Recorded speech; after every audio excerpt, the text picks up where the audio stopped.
I remember at one point we used to have these really late dinners on Uncharted 2, just talking about game design, what we wanted to do with the game and all this stuff. And at some point Bruce told me, like, dude, I heard from Evan, it's gonna be another project. I think Bruce was on, Bruce knew before I did that he would be on this project. And then we would just riff and talk about what this project might be. But as soon as Uncharted 2 was wrapping up, I was told I would be on this as well. And our first task really was to reboot Jak and Daxter. One of the inspirations for us was the Tenzin sequence from Uncharted 2, and that was something that we held up as a challenge for ourselves as game developers. Could we develop a relationship inside of the game through gameplay? So off of that, we basically set up the challenge of, if you had an opportunity for a new game, that's one of those, put it back there as a possibility. Could you, as a challenge for Naughty Dog, build up a relationship with somebody through gameplay over the course of the entire game? Could we take that Tenzin sequence and expand it? And so that was one of the first ideas. And then at the same time, we're constantly looking at, we're feeding each other books and watching movies together and saying, have you seen this? What have you, check this out. And one of those things was the Planet Earth BBC documentaries narrated by David Attenborough. And when you got to the cordyceps ant, the zombie ant sort of sequence, and you heard about what this thing actually does. It's like something out of sci-fi. Even David Attenborough says it. It's like something out of science fiction. You have this parasite, right? And the parasite, through spores in the air, gets into this. I still get excited just thinking about this, by the way. As you start describing it, you see the BBC video and you're like, it's awesome. Keep going. And it's it goes into this insect's mind and alters its state of mind, so it changes its behavior to infect other insects from its species. And that's how, in the jungle, this fungus controls every insect species, and there's one specific for each insect. And he ends with this awesome line where it's the more numerous a species become, the more likely it is to fall victim to this cordyceps fungus.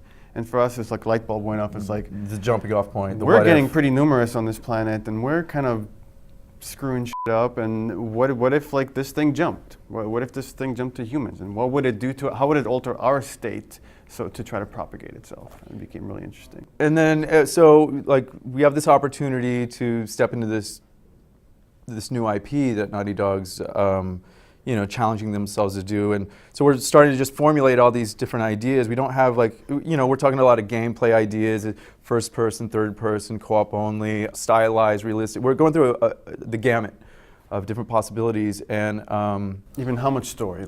Should we not have cutscenes? Should we have cutscenes? What are the consequences of story with a first-person game? Break everything down. Forget how we've done things in the past. How would we want to do it again now? And then also, what is a Naughty Dog title coming out of this studio? What are people's expectations? What would we want to see coming out of Naughty Dog if we weren't at Naughty Dog? So one of the other things that happened while collecting these ideas and sort of defining a Naughty Dog product is we saw No Country for Old Men. Let me ask you something. What's the most you ever lost in a coin toss? Look, I need to know what I stand to win. Everything. Just call it friendo. We saw it together, and I remember walking out of the theater, and it's one of those surreal theater-going experiences, right, where it transported you to another world. The tension was palpable. We walked out and we're still up. I didn't know what just hit me. What just happened, man? And we started questioning, was there even a soundtrack? And do you even remember a soundtrack? I guess there wasn't any. And then we talk about that fight sequence within Antoine Chigurh and Lou Allen Moss and the street, the truck guy, and the gore. But it wasn't gore for gore's sake. It was just so impactful. And it was just quiet, right? There's not a lot of bullets flying everywhere. It's a pretty slow paced scene, but it was so intense. There was so much tension. It was palpable. You could just bite into it and let it drip down. It was so intense. And then as game developers, of course, we're constantly collecting ideas, thinking about things how can you make games better and do more and blah blah blah. And well, this was how can you do less? How can you actually strip away all this stuff and get to this kind of meat? How can you get down to this bone? How can you take these cinematic qualities and bring them into the gameplay space? Became another challenge for us. Yeah, which is an awesome challenge because we love that we love that genre, we love that survival horror. We love, these survival novels and these movies that are all about survivalists, and that sense of me being pitted against the elements, these factions, whether it's zombies in 28 Days Later or, World War II and famine in City of Thieves. And those are the interesting things that compelled us to go like, well, here's this tension in No Country for Old Men, and looking at the genre that we are interested in and trying to take elements from that. And here's this Tenzin sequence that we were really like kind of enamored by and wished to take further, and all these concepts we learned in Uncharted 2, and all these things started coming together to form this concept that eventually became The Last of Us. And we saw this opportunity to like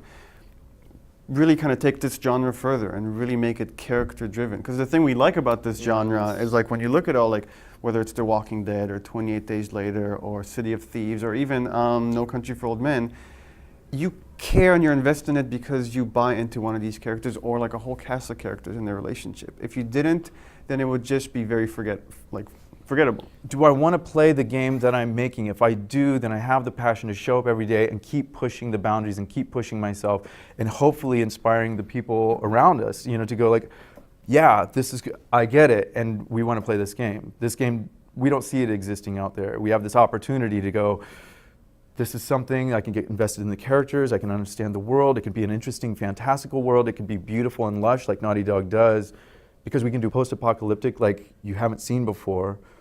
It's about nature reclaiming the world, right? It's not just about gray, dreary, drab, sepia tones, etc. It's about lush and overgrown and flooded and abandoned and bounce light. It's interesting talking also about the game we want to play, because as we start developing all these different concepts and different gameplay genres and looking at it, it's like there would have been concepts that would have been much easier to make. There would have been concepts that would have been much more fun to work on. But at the end we picked probably the most challenging one for us to make, because at the end of the day this is the game we want to play as players, right? We really want to get our hands on this game when it's done and play it. And we're masochists.